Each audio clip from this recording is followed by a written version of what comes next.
Hello everybody, welcome to the Daily Brick. My name is Nick, and today we are going to be reviewing set number 76321. This is going to be the Spider-Man vs. Doc Ock subway train scene. This is fantastic. I cannot believe LEGO made a set based on Sam Raimi's Spider-Man 2. I am so happy. This is going to open so many doorways. This is going to open so many doorways to the Fox X-Men universe, maybe even to the original Fantastic Four. How amazing would that be if we were able to get some of these older Marvel Legacy films in LEGO form? I know people have been clamoring for some of these figs for a long time. The Doc Ock, the Spider-Man, the J. Jonah Jameson, and the Aunt May, they're all just so good. So let's get right into the build so that way you guys can see everything up close. I'm just going to leave Tobey Maguire Spider-Man on there just so you can get the full effect of the web swinging along the side. There are a bunch of little details packed in. The scene is perfectly represented. There are a bunch of different play features on this as well that make it really customizable, and I can't believe the amount of customization that you can do. I'm actually going to take Tobey off just so you can see where he is attached. It's just by 1x2 studs hanging out there. There's snot bricks hanging off. He just attaches here by the back of his legs, and he holds onto the web pieces that swing around and go into the 1x1 bricks with the axle hole in them. So that way you can just take the web and you can just snap it right out of there. As you plug them back in, you can see on top of the webs, you've got chunks of the buildings that he's trying to grasp onto as he goes by, trying to stop the train just like in the film. I love the different chunks of building coming off the side like that. I love that there are these different poles that show the chunks just flying off, and on top you can actually see some pieces as well. I'm going to take Tobey off along with the webs so that way you guys can see the interior of the build. Turning it into a regular subway car, you can see that this is actually a really good build. I can see a lot of people buying more than one of these to make a full station and a full subway train. I'm going to show you the interior. All you've got to do is pop off the top. They come off really easily, and you can take off actually the center part stays on. But it's got a bunch of different seats in there. You can fit quite a few figs if you wanted to. I believe you can fit probably up to 7 or 8 just in the regular seats, and then you've got 2 conductor seats, and they are both symmetrical, so that way you can add your own conductors if you wanted to. There is a couple details on the bottom with the actual wheels themselves.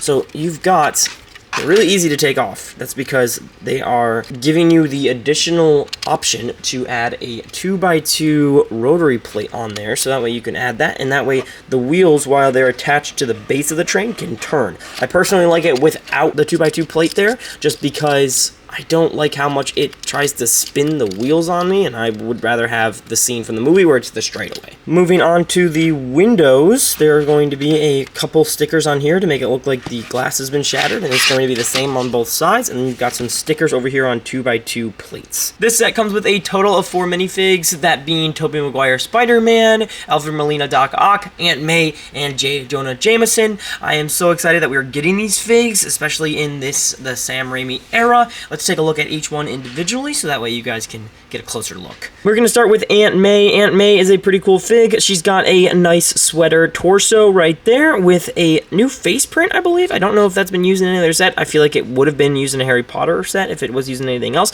She does have 2 faces with a smile and more of a smirk on this side, just using that light gray hair piece, and she has the light blue legs. Moving on to the next fig, we have J. Jonah Jameson himself. That little mustache is amazing. I think that his little scowl is perfect too, and the hair piece that they use is fantastic for the Raimi version of J. Jonah.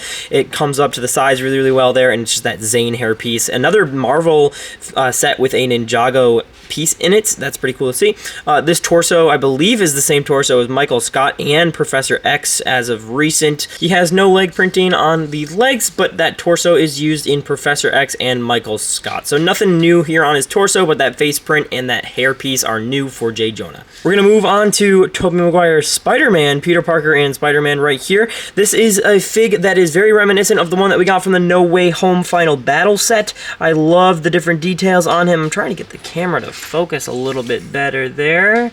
There we go. You can see the silver lines to make that raised web pattern on his outfit, and you can see that he actually has the tears on the front of his suit that he does when he has the tears in the film when he's trying to hold the train back from crashing. And that's a really cool detail. That's a nice little variant. Instead of just getting the same one again, I like that we are getting this, and that's going to make this set 10 times more desirable just because we do have a variant of him. He does come with a mask that is just going to be the exact same mask that we got in that No Way Home set, and he does have two face prints, one with a big smile and then one with that expression where a lot of people made a meme out of him for a little while, where it's him grunting, trying to get the train to stop. Last but certainly not least, we have Dr. Otto Octavius. This is probably my favorite Otto Octavius that we have ever gotten. The arms are so detailed. This is part of the fig, so I am so happy that we're getting this. Let's see. They used the Ninjago they had these for the ghost traps for Lego Ninjago Possession. They used that piece there. It works perfectly. I love that his torso is dark brown and his pants are dark brown as well. He's got printing that goes all the way down from the trench coat up top here to the bottom of his legs. Some people recently have been saying that the colors on the jacket are not correct. He does have a little bit of a different coloration. It's been an issue for a little while with Doc Ock, not sure why, and Lego's not the only people that have done it wrong color-wise. I guess lighting and set photos look a little bit different. As we go on to the arms, they are super extendable, and they actually encourage you in the instructions to customize the hands and the claws. So you've got the AI powered little red one right here.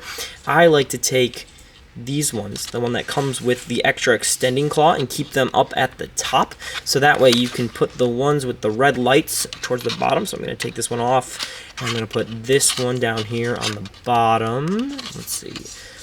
Take this one right there. So that way you can have the two bigger claws up top, and then these two can help stand him up. And if you position the arms correctly, you can get him to fully stand up on his own with the arms fully projected. It's better to do it on a flat surface.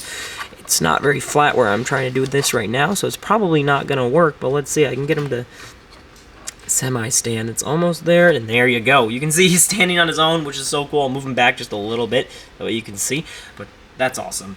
Yeah, that's going to be all for the minifigs for this set, so I think that is a wrap. Alright everybody, thank you guys so much for watching. We will see you in the next one, and have a good rest of your day.